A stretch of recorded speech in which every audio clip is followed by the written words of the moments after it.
Welcome to mega 9 TV. ఏపీలో కూటమి ప్రభుత్వం వచ్చాక ధాన్యం కొనుగోలులో పలు సంస్కరణలు తెచ్చినట్టు పౌర సరఫరాల శాఖ మంత్రి నాదెండ్ల మనోహర్ తెలిపారు. శ్రీకాకుళం జిల్లా పర్యటనలో భాగంగా రైతుల కోసం ప్రభుత్వం చేపడుతున్న పలు కార్యక్రమాల్ని ఆయన ప్రస్తావించారు. గత వైసీపీ ప్రభుత్వం రైతులకు బకాయిలు చెల్లించకుండా వారిని మోసం చేసిందని, వారు చెల్లించాల్సిన బకాయిలను సైతం చంద్రబాబు సర్కారే చెల్లించినట్టు నాదెండ్ల వెల్లడించారు.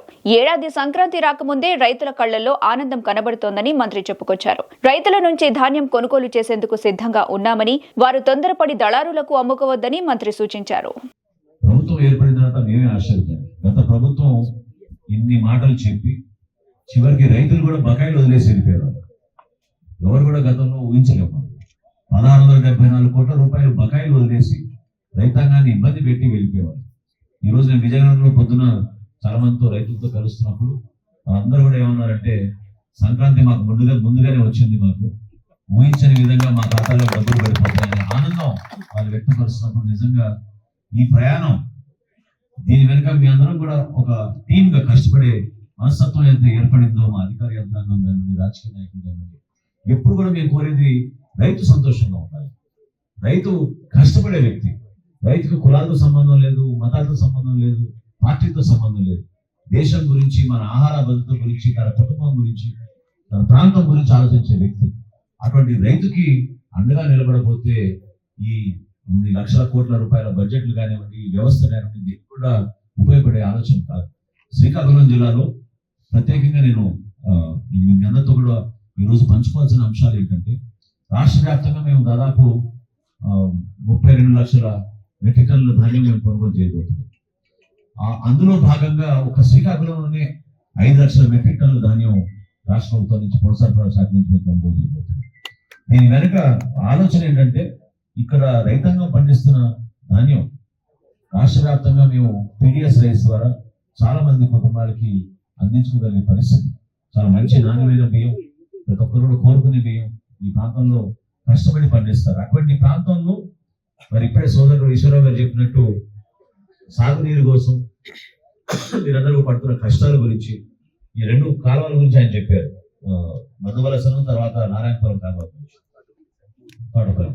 అదేవిధంగా శాసనసభలో కూడా ఆయన అలవాటు అయిపోయింది సార్, మాటలో కూడా అధ్యక్ష అన్నారు.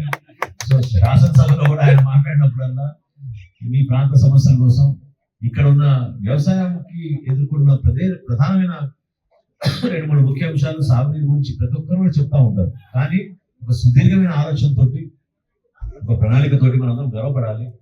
మంచి ముఖ్యమంత్రి గారు మన చంద్రబాబు నాయుడు గారు, అదేవిధంగా ఉప ముఖ్యమంత్రి గారు పవన్ కళ్యాణ్ గారు ఎప్పుడు కూడా ఆలోచించేది రైతాంగం కోసం, వారి కుటుంబాల కోసం.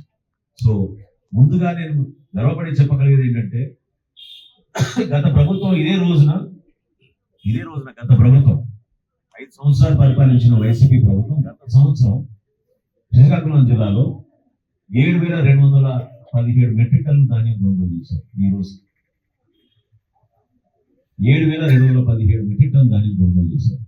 అదే కూటమి ప్రభుత్వం ఈ రోజుకి 1,15,000 మెట్రిక్ టన్నులు మేము కొనుగోలు చేశారు. వాళ్ళు చేసిన రైతుకి నిలబడిన అండ ఏంటో, ఏ విధంగా మా కూటమి ప్రభుత్వం చంద్రబాబు నాయుడు గారి నాయకత్వంలో ఏ విధంగా మేము కష్టపడి రైతాంగంగా నిలబడుతున్నాం ఒకసారి ఊహించండి. 253 కోట్ల రూపాయలు 253 కోట్ల రూపాయలు 24 గంటల లోపే రైతు ఖాతాలో మేము జమ చేశాం. అంత అద్భుతమైన కార్యక్రమం మేము తీసుకెళ్తున్నాం. ధాన్యం కొనుగోలు విషయంలో రైతుకి మేము కలిగించిన వెసులుబాట్లు ఏ విలువైన తోలుకోవచ్చు. ఎందుకంటే రైతే రాజు కదా. ప్రభుత్వం ఎవరు నిర్ణయించడానికి? ప్రభుత్వం నిర్ణయించుకోవడం, రైతు నిర్ణయించుకోవాలి. ఫలానా మిల్కి నేను తోలుకుంటున్న ధాన్యం అంటే 50% రైతు సహాయ కేంద్రాల్లో మేము చెక్ చేసి ఇమీడియట్ గా ట్రక్ షీట్ జనరేట్ చేసి, ఆ ట్రక్ షీట్ ద్వారా తన ఖాతాలోకి ఎప్పుడైతే బిల్లు చేస్తారో ఇమ్మీడియట్ గా 24 గంటల లోపే, చాలా మంది రైతులకి 8 గంటలు 6 గంటలు, కొంతమందికి అయితే 2 గంటల్లో కూడా డబ్బులు పడిపోయిన వాళ్ళ ఖాతాలో.